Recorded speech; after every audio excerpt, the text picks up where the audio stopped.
atsika fa ny fahasoavan'Andriamanitra miaraka amitsika. Isika fa ny fahasoavan'Andriamanitra miaraka amitsika noho izy roa tsika sandrivaky sy asantsika miaraka aminy. Ny fianakaviana no taniketsa ipoiran'ny vocation. Déploie ton cœur et viens nous sauver. Délivre-nous de nous, délivre-nous de tout. Fa sisika tokoa fa ny fahasoavan'Andriamanitra miaraka amitsika. Sisika fa ny fahasoavan'Andriamanitra miaraka amitsika noho izy roa tsika sandrivaky sy asantsika miaraka aminy. Fa olo raika atikoatran'isika ao aminy, fianakaviana iray ao aminy, tsy misy hevitrevitra. Ny olo no mampizara indraindray fa Andriamanitra i Jesoa lay mpiantony tsara ran'olotra ny aina, olo raika. Ary ao amin'ny fiangonana, ao amin'ny eglizy dia sambatra antsika mahasafa an'izay.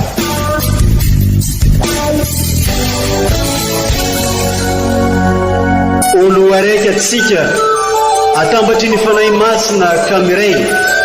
olo araiky ao amin'ny Kristy. Fandaram-pampianarana iaranao amin'ny son excellence Monseigneur Benjamin Marc Caramarson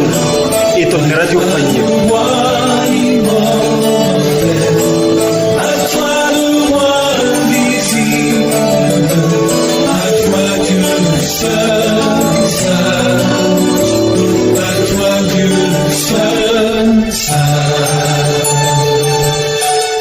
Ny hatsaram-pon'ny Tompo dia manerana ny tany, ny lanitra no vita dia ny tenin'ny Tompo. Alleluia. Salamo fa 2:30. Ankafaliana ankaravoagna no entinay miarahaba atsika jiaby agny an-tokatragno agny. Atsika mpagnaraka tsy tapaka ny onjam-peon'ny ity radio fagnirana amintsika ity. Magnaraka izay ampinoagna, ampitiavagna amin'ny fanantenagna ireo fampianarana maro samihafa atolotry n'eglizy amintsika isaky ny alahady toy izao. Iniany ity ny eglizy magnerantany alahady fa-4 taona A, fankalazagna ny Paka. Atolotry n'eglizy amintsika niany ny loha hevitry lehibe i Jesoa no varavaran'ny fiainana. Noho izegny asaina impitiavagna nareo atsika jiaby agnaraka tsy tapaka ity onjam-peo mamitsika ity. Itandregny ny fampianarana ndraiky toroteny atolotry ny ray aman-drenitsika amintsika dia i son excellence Monseigneur Archevêque Benjamin Marc Caramarson amin'ny alalan'ny fampianarana indesiny amintsika ozarainy amintsika momba n'ireo tenin'Andriamanitra maro samihafa atolotry n'eglizy amintsika iniany ity.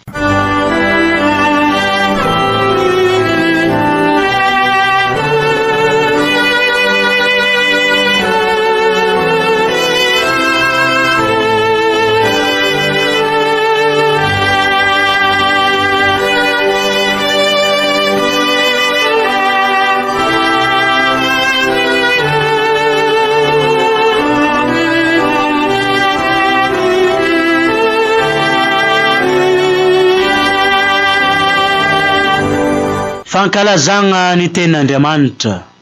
Vaky teny masina voalohany, boky mitantara ny asan'ny apôstôly. Nohon'ny tonga ny andro Pentekote dia nitsangana niaraka tamin'ny 12 lahy Pierre ka nanao antsoavo tamin'ny jody hoe oka ho fantatry ny taranak'Israely rehetra marimarina fa igny Jesoa nifatsianareo tamin'ny azo fijaliagna igny no nataon'Andriamanitra ho Tompo sy Kristy. Voatsindrony izany teny izany ny fon'ny ologno ke hoy izy tamin'ny Pierre sy ireo apôstôly namany. Inona ary ry rahalahy no ataonay? Dia hoy Pierre tamin'izy ireo, mibebaha ary oka samahatao batemy amin'ny anaran'i Jesosy Kristy anareo rehetra mba hahazo ny famelagna ny fahotanareo dia handray ny fanahy masina homena anareo. Satria ho anareo no nanaovana ny fampanantenana sy ho an'ny zanakareo ary ho an'izay rehetra any lavitra any rehefa mety ho antson'ny Tompo Andriamanitsika koa. Ary nanambara sy namporisika azy tamin'ny teny maro hafa koa izy nanao hoe: vonjeo ny tenanareo mba ho afaka amin'ity taranaka ratsy ity. Dia natao batemy izay nandray tsara ny teniny, ka ny ampy tokony 3,000 ny isan'ny mpianatra tamin'izany andro izany. Izany ary ny tenin'ny Tompo, hisaorana ny Andriamanitra.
Manurjani anu uani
Taratasy voalohany Masindapiera apôstôly.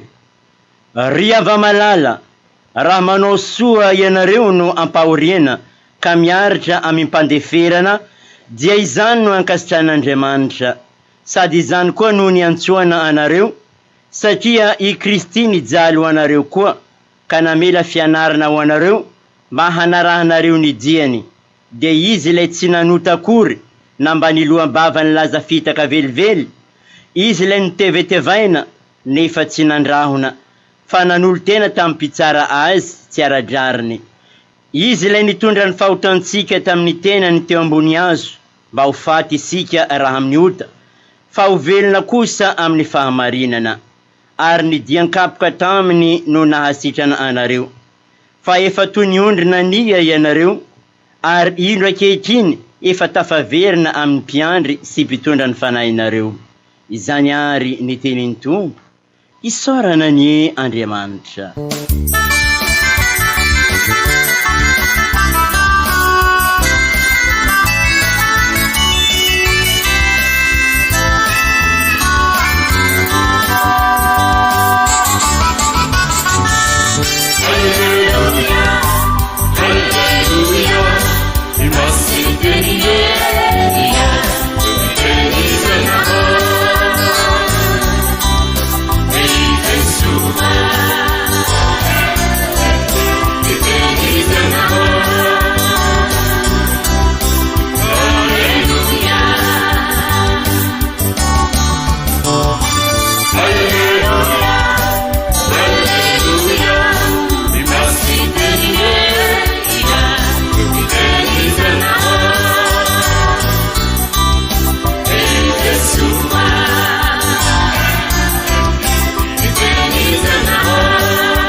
Ombatsika mianakavy anieny Tompo,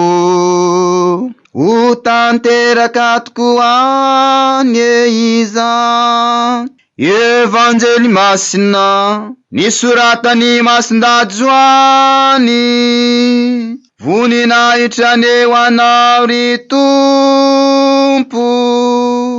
Tamin'ny zanandro zany, i Jesosy nilaza tamin'ny farisianina nagnano hoe: lazaiko marigny aminareo fa izay tsy miditra amin'ny varavarana ho amin'ny valan'ondry fa mamaky amin'ny afa dia mpangalatra sy jolay, fa izay midriky amin'ny vavaady no mpiandrondry. Ka ny mpiandry vavaady mamoa azy, ny ondry mihaino ny feony, ary izy miantso azy amin'ny agnarany avy sy mamoaka azy. Rehefa tafavoakany avokoa azy,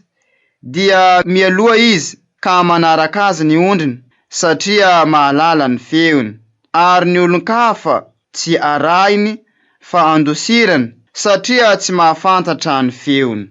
Nolazainy Jesosy taminy izany fanoharana izany, nefa tsy azon'izy ireo izay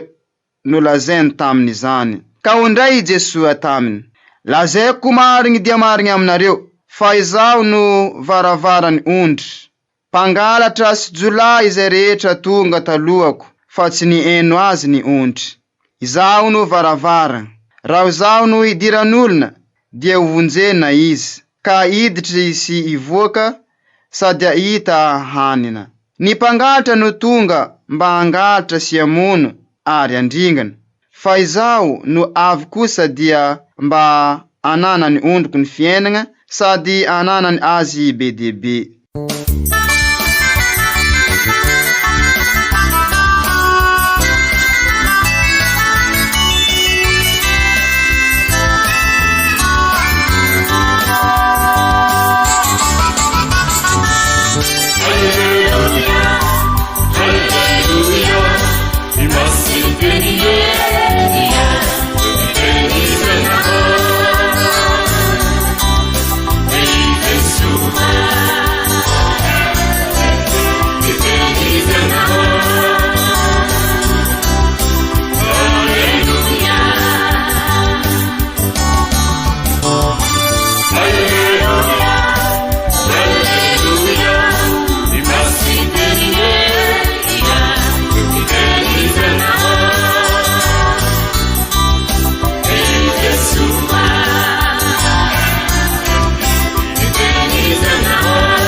izany ary ny teniny Tompo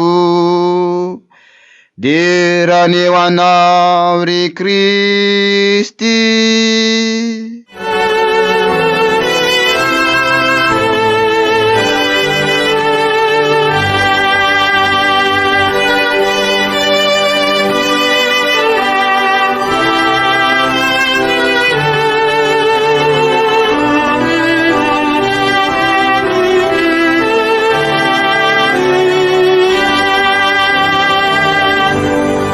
Ry kristianina ava-malala mandeha tokoa ny fotoana, efa lahady fa efatra mipaka an'io ary samy mahalala sika fa ny alahady fa efatra mipaka zay dia aserovan'ny eglizy manokana an Jesoa mpiandrony tsara. Izy ilay nanolotra ny ainy miarabelona amintsika eto anivosika izy, ary sy mba Andriamanitra lavitra no Andriamanitra sika fa Andriamanitra miara-dalana amintsika, fa indrindra moa amin'izao sinoda izao, ary izy no mpiandrondry mamelona antsika ary asapasika fa ny fanoloran'ny tenany, ny fahafoizany, ny fanimpony ary ny sanganako velona dia manambara fa mpiarabelona amintsika tokoa i Jesoa, ka ivelomantsika indray lay vocation sika araky ny naharen'Andriamanitra sika hatramin'ny voalohany, izany hoe ny mahindrika Andriamanitra sika ka hanovozan'Andriamanitra indray ny fifandraisasika efapotika, ny fifandraisana amin'ny zavaboary, ny fifandraisana amintsika samysika eo anivon'ny fiarahamonina, ny fifandraisasika amin'Andriamanitra. Izay le tena fihavanana, lay fihavanana zay Jesoa mpampiavana,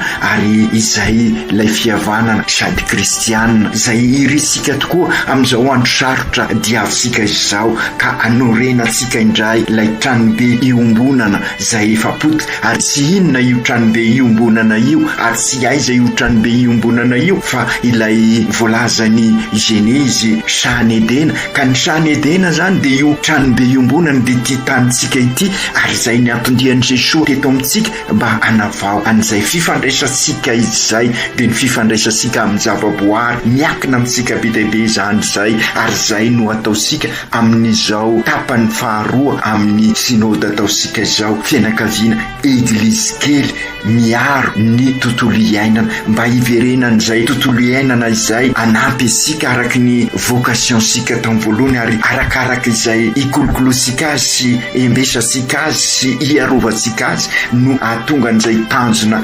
izay apetrak'Andriamanitra amin'ny zavaboary araky ny ao amin'ny Genezy, ary izay koa no mitondra antsika amin'ny fifandraisana vaovao voarindra eo anivon'ny fiarahamonina, ampanjakana ny rariny sy ny hisiny ary ikatsahana ny soiombonana, ary amin'ny fifandraisasika amin'Andriamanitra ka iderasika sy anomezasika voninahitra n'Andriamanitra. Noho izany ary ry kristianina ava-malala, izany eglizy tokoa amin'izao vanim-potoanany paka izao ny mampianatra sy mampita amintsika mandritra ny alahady rehetra isaky ny alahady, ary zay no adidin'ny liturgia araky ny lazaitsika hoe manabe mampianatra ny finoana mba ivelomansika bebe koa an Jesoa, ary indrindra akasika tahaka azy eo amin'ny fiainantsika. Ka isaky ny alahady ary dia i Jesoa, endriky ny Jesoa anankiray no asehon'ny liturgia. Ohatra zao tamin'ny alahady voalohany paka dia ankalazaisika Jesoa nandresin'ny rasy nisangako velona, ka raha miara-dalana sy miara-maty amintsika dia andresin'ny rasy ihany koa. Fantatsika fa maro ny rasy ary ny faratampony dia ny fahafatesana, ary zao krizy zao dia mampibaribary an'izany manjaka izay rasy izay ankehitriny, ka aokary ampandrososika amin'ny fiainantsika Jesoa, zany hoe aoka ny fosika akombore tratry ny korontana ary de hitasika zany amin'izao fiainantsika izao, ka izorisika izay ka ampanjakasika eo amin'ny fiainantsika i Jesoa nandresy. Ny fampanjakana azy dia araky ny lazaisika matetika amin'ny fanaovana ny marina, amin'ny fahafoizana ary amin'ny fanimpona, ary dia izay fandresena ny rasy, ary zay ny lalana hitondratsika amin'ny fampandrosoana. Ny alahady faharoa mipaka kosa dia ankalazaisika Jesoa mpamindra fo, ary dia nankalaza an'izay sika ary tamin'ny fomba manetriketrika azy tamin'ny toerana sasany toy ny tany Port Berger, ka izay Jesoa mpamindra fo izay no niseho tamin'ny Thomas, ary nasehony tamin'ny Thomas ny fony, ary dia nilaza i Thomas tompoko sy Andriamanitro, ary dia izay tokoa i Jesosy eo anivosika mpamindra fo izy ary mahafantatra mangoraka antsika amin'izao adi-piainana etresika izao ka anjarasika no manatona azy fa indrindra araka ny lazaisika teo rehefa miezaka isika mahafoy manao ny marina ary manompo dia mamindra fo izy ary mibaribary zany amin'ny alalan'ny sakramenta izay atolotry ny eglizy dia ny eukaristia sy ny sakramenta ny kofisy ka aokarisika ivelona an'izay famindrapo zay ary fantatra sika fa misy ny famindrapo aranofo sy ny ara-panahy ary napetraka ny papa anisan'ny niasa ny famindrapo ny fiarovana sy ny fanazana ny tontolo iainana izay ezaka ataosika araka ny voalaza teo amin'izao tapany faharoa amin'ny sinoda izao ka Jesosy mamindra fo dia maneraka sika ho mamindra fo eo amin'ny fifandraisasika amin'sika samitsika amin'ny fifandraisasika amin'ny zavaboary tamin'ny alahady lasa teo alahady fahatelon'ny Paka dia nankalaza isika i Jesosy lalana sy famarinana ary fiainana raha ny bazina anireo mpianatra rolasika izay avy any Jerosalema ilay tanànan'Andriamanitra ilay tanàna masina feno ampiviana nakany Emaosy ka niara-dalana tamin'izy ireo Jesosy zany hoe nivelona ny sinoda izay ankalazasika izao ka teny an-dalana izy ireo no nampianarin'i Jesosy izay fifampitrahofana izay dia nampiovan'izy ireo ary indrindra rehefa niara nankalaza ny eukaristia izy ary dia niverina any Jerosalema zany hoe amin'ny fiainana andavanandro nanambara any Jesosy ny sangako velona ary izay ihany koa no andrasana amintsika maro tokoa ny zavatra mahakivy isika eo amin'ny fiainantsika ary dia tady ho resy lahatra aza sika anaraka fomba zao sy zao hatramin'ny fanompoazampy aza mety vo ny fakam-pananao an'izay sika fa taro fa raha mitotra marina amin'ny Jesosy sika raha mifanozo marina amin'ny Jesosy sika raha miaona amin'ny Jesosy sika amin'ny alalan'io fiainansika io koa ifampizarantsika ary zany no ataon'ny sinody ary hodininsika araky ny soratra masina ary indrindra koa miara mankalaza ny eukaristia sika ary mandray ny Jesosy mpamindra fo amin'ny alalan'ny kofisy dia iredehitra ny fo sika zany ho feno fanantenana indray sika ka andresy ny krizy ary isika miaraka amin'ny Jesosy no andresan'izay krizy zay eo an'io ny fiainansika akireo mpianatra niverina tany Jerosalema ka izay indrindra io Jerosalema io sy inona fa ilay tontolo iainansika ilay tontolo mpiainansika ary ny tontolo mpinoansika ka zary Jerosalema zany hoe tanàna misy an'Andriamanitra tanàna feno fiadana ary dia zany tokoa no antenaisika ka amin'izao alahady faefatra izao dia i Jesosy mpiandrony tsara no mpanjintsika sy ankalazaisika azerovasika azy mikarakara ny ondriny dia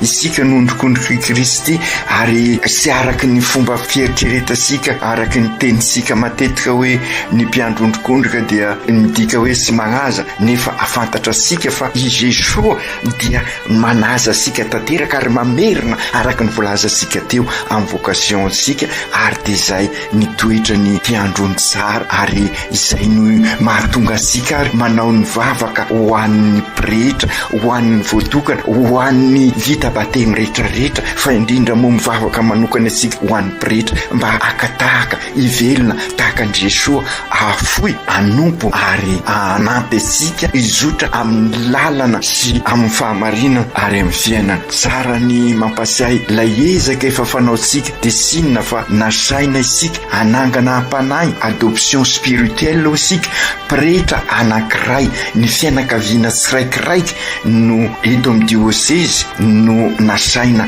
anao an'izay adoption spirituelle fananganana ampanahy pretra anankiray ka hivavaka atao fambolany amintsika reny sariny pretra sika reny ary izay indrindra no anentanana antsika fa indrindra amin'izao fotoanany krizy zao maro ny zavatra samihafa ary krizy maro lafo isika ka aoka asiary manokana an'ireo pretra isika mba ho pretra araky ny sitrak'Andriamanitra araky ny sitraky ny eglizy araky ny vavaka ataosika ho pretra masina sy maro any no pretra sika eto amin'ny diocese maro no fomba mety ataosika ihany koa anampiana an'ireo pretra zareo anisan'izany ny fizorosika eo anivon'ny eglizy iraka eo anivon'ny eglizy fiombonana fa indrindra amin'ny eglizy kely mba ahafahasika mikarakara ireo pretra ary araky ny averimberisika matetika ny azo no vanikolakana dia ny tanina ny rininy tsara ka oka anisan'ny vocation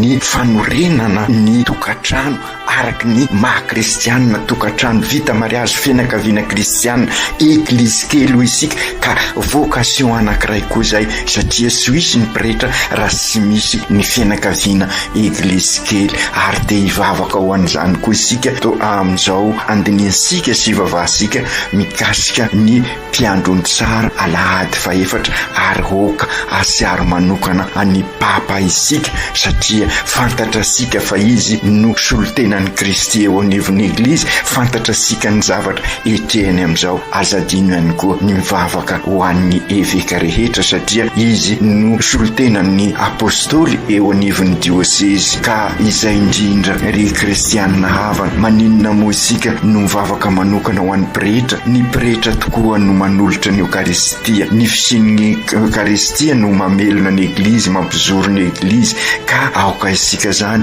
asiaro an'ireo pretra mba hitoy ary mafimafy ohatrany ny fionasika ary indrindra ny fanoanansika an'ireo pretra sika ny seminaire araky ny programa hitasika raha teo mila vavaka ny pretra araky ny voalazan'ny Piera ao amin'ny Masindapiera ao amin'ny vakiteny voalohany vondrenesika teo ireo mpiandrony tsara anambara amin'ny fiainany manontolo fa i Jesosy ny mpamonjy i Jesosy ny mitondra antsika amin'ny tena fiainana ahafahan'ny olona ilaza inona ary no ataonay ka izay indrindra aoka tahaka ny mpiandrony tsara tokana ireo pretra sika ka hoy Piera hoe mibeba rehefa nanontany hoe inona ary no ataonay mibeba izany ny vokatry ny fiainana manambara fa ny fanozo amin'ny Kristy sika vokatry io famonjena io no maha eove velomin'ny batemy miombona miara-dalana mandray an-tanana iraina ho misionera ho tabernakla velona ary izay ny sinoda zay tanterahisika izao manana andraikitra lehibe zany ny mpiandrondry amin'ny fiarahandia sy ny fiombonana ivelomana an'izay sinoda izay amafisitsika ary niezaka ataosika amin'izao sinoda izao satria fotoana andaliana mpinona izao sinoda izao sady tsy hoe ho an'ny pretra fosiny fa isika kristianina ziaby anorina ny eglizy velona ary mety anotanitsika hoe inona ny ataonay sy inona ny atao ary fa mibeba manala ireny acombrement ao am-posika araky ny voalaza teo ka oka Jesosy mpiandrony tsara no tompon'ny fosika dia ho tena sapelina ny famindrapo isika ary indrindra moa andro zay nitokanana nanomezana sodrano ny sapelina ny famindrapo ao Ambilobe ao amin'ny eglizy iraka ambany fiarovan'ny Masinda Joseph kaingany mba hitoetra eo anivon'ny Ambilobe ao amin'ny eglizy iraka tokoa izay famindrapo zay ary de izara ny famindrapo isika angoraka ary ampizoro anorina indray ny tranobe imbonana amin'ny alalan'ny fifandraisana vaovao sady tsara amin'ny fanazana sy fikarakarana ny tontolo iainana amin'ny alalan'ny fanazasika ny marina sy ny fanimpona ary ny fahafoizana eo anivon'ny fiarahamonina ka anjaka amin'izay ny fikatsana ny soimbonana ary dia samy araka idera sy ankalazan'Andriamanitra isika ao anatin'ny tontolo-pinoana izay ampanjakasika an'izay Jesosy nitsangako velona izay ary de zay ny mbola antitrateriny Masindapiera raha sapelina famindraposo koa isika sy amin'ny alalan'ny kobakambava fa amin'ny alalan'ny fiainantsika no anenosika an'izany ary zay no nalazay isika hoe fampitrahofana ny finoana sy ny fiainana andavanandro ny mpiandrony tsara dia manao soa ho ansika manolotra ny aina izy nanasa ny tongotra ny mpianana izy nanaiko mpanompo izy ka io zany ny tsy maintsy ho toetra ny mpiandrony tsara araky nylazaisika teo sy ny pretra fosiny fa isika vita batemy rehetra dia mpiandrondry satria na ray mpianakaviananao na reny mpianakaviananao na mpianatra sy ny sisa dia manana didy amin'ny ondrikondroka akaikinao ka andrasana amintsika sirairay ary mba hivelona an'ireo toetra ny mpiandrony tsara reo ka na izay lavitra lavitra azy dia lasa akaiky tokoa ho sitrana ireo aretina mitiky ny fiainansika ity krizy ity. Sy misy lalana andresensika izao krizy izao raha sy mametraka fampitoniana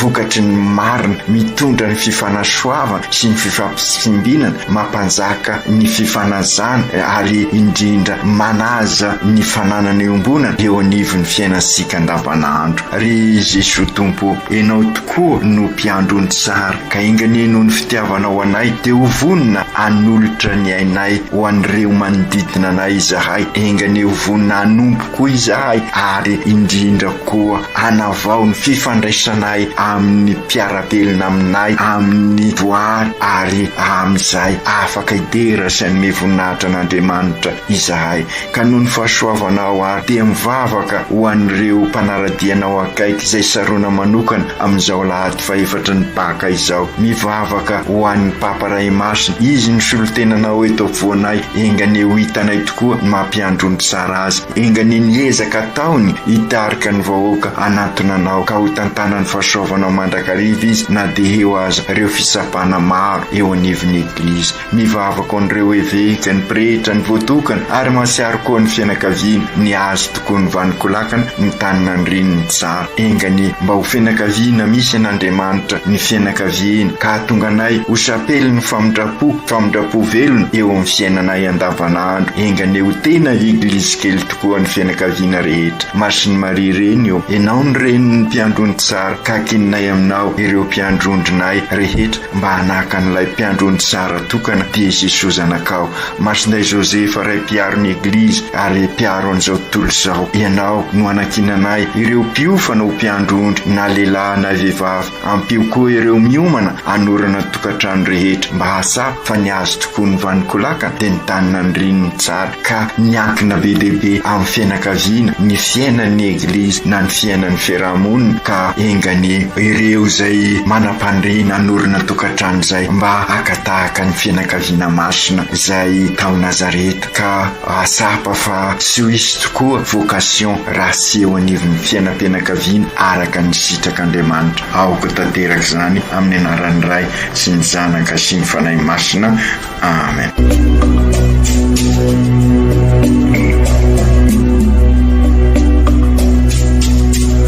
Tsy atsika fa ny fahasoavan'Andriamanitra miaraka amintsika. Isika fa ny fahasoavan'Andriamanitra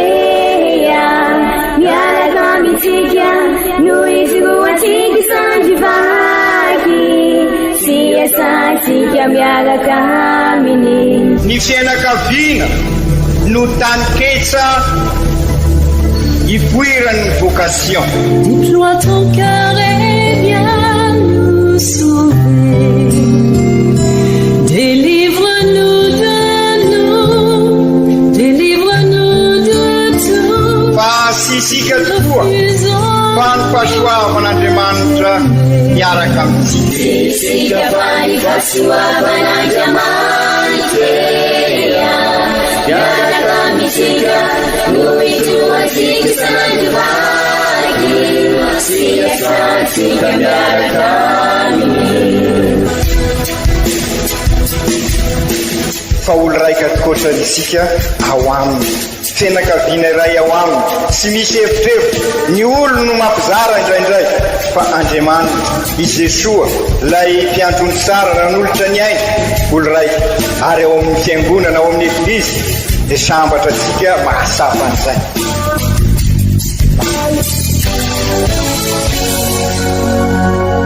Olo araiky atsika atambatry ny fanahy masina Kamiray, olo araiky ao amin'ny Kristy. Fandaram-pampianarana iaranao amin'ny son excellence Monseigneur Benjamin Marc Ramaksona eto amin'ny radio Fania.